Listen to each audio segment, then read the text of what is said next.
Hello guys! Hello!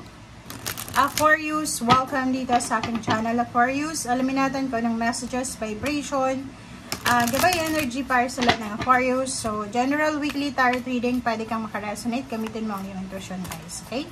And if yun, bago ka nga, press mo ang notification bell button para every time na nag-upload tayo, ikaw yung unang manonotify. Okay? Hindi makakaligtas sa'yo lahat ng videos natin. Okay? Aquarius. Okay, Aquarius is sharing of yourself. Okay. Aquarius. Okay. So, nakikita ko sa'yo dito, Aquarius, na meron ka na pinaplano sa buhay.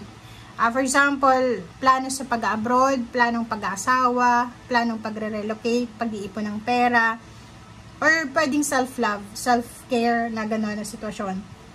Nakikita ko na proceeding softly siya. Magaan yung flow na ito sa linggong ito. Ibig sabihin, maayos yung ano lang, go with the flow lang yung energy. Nakikita ko siya dito, pwedeng sa linggong ito, may mga engagement, pamamanhikan, merong mga usapin tungkol sa pagpapakasal, sisimula ng negosyo, pagsisimulang mag-impake, parang lilipat ng bahay, lilipat ng company or anything. And dito sinasabi na lahat daw ng gusto mong gawin, opal, lahat ng gusto mong gawin, hayaan mo ang sarili mo na gawin ito, 'di ba? So sky's the limit, limitless ang mga opportunities dito sa mundo. Kung ano yung gusto mong gawin, gawin mo.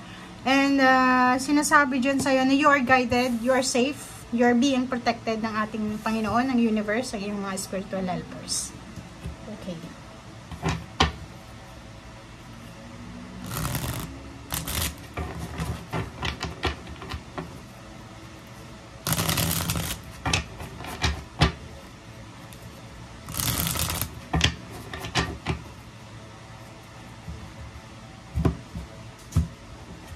Okay, Aquarius.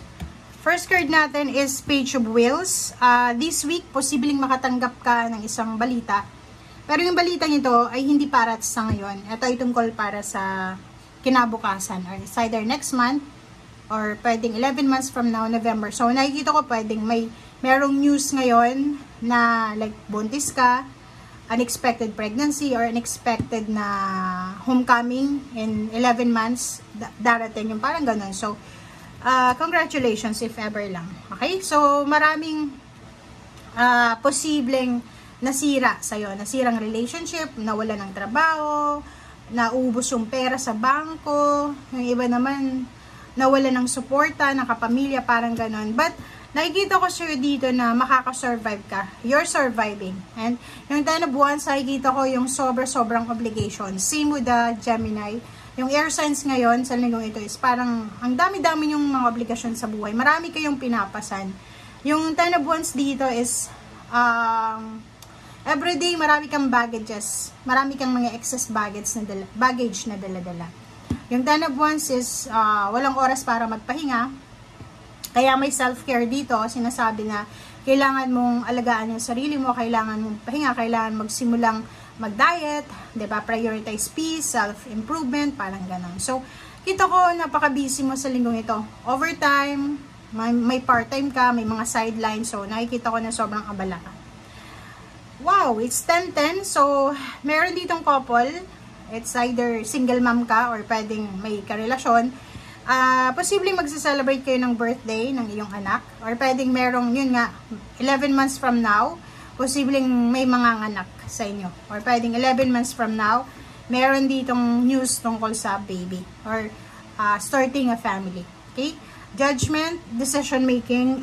Kailangan mo lumabas sa comfort zone mo if ever gusto mo magdesisyon. Kasi pag nagde-desisyon tayo, okay, ang paglabas sa comfort zone, yung pinaka-literal ditong scenario is, for example, nasa kwarto ka, ayaw mong lumabas ng kwarto, tinatawag ka ng nanay mo, nakakain na.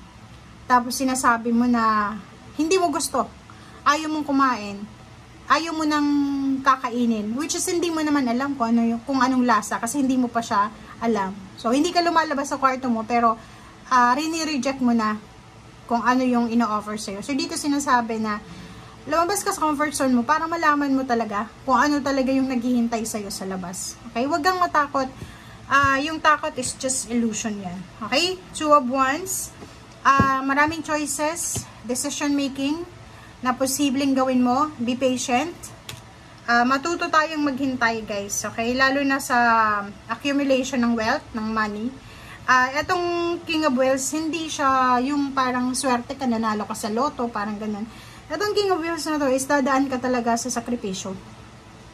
Hindi ka makakaiba ng pera nang wala kang pagdadaanan ng sakripisyo. So, nakikita ko siya dito, kinakailangan mo ng sobra-sobrang pasensya, sobra-sobrang pagtsatsaga.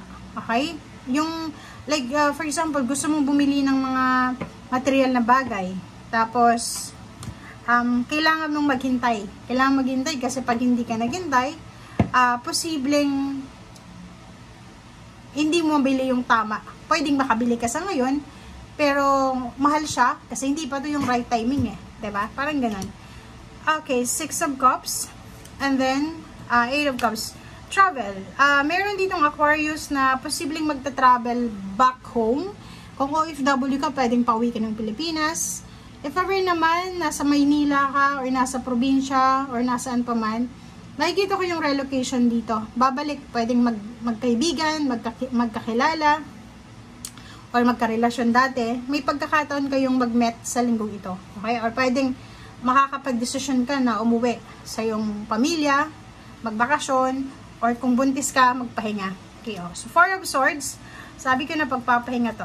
So, nakikita ko sure dito na may kailangan kang proteksyonan sa linggong ito.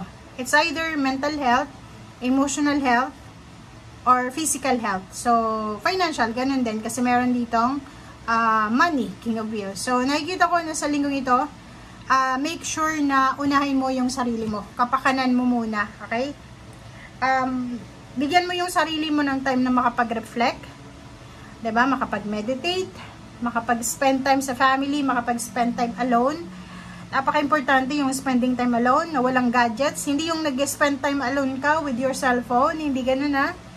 Yung spending time alone, yung walang music, yung silent ka lang, yung parang sarili mo lang yung sentro mo, yung higher self mo, parang ganun. Okay. Okay, so sa ilalim niya, diba, Zero the Fool, maraming i-offer sa'yo, Aquarius, ang universe na pwedeng maglagay sa'yo doon sa new beginnings, diba? Pwedeng new relationship, new source of income, new source of happiness, new source of motivation and determination. Basta new siya. So, nakadepende yun sa'yo kung ano yung decision mo, kung papatulan mo ba, or let go mo, or gagawin mo. Okay? Thank you guys. Bye!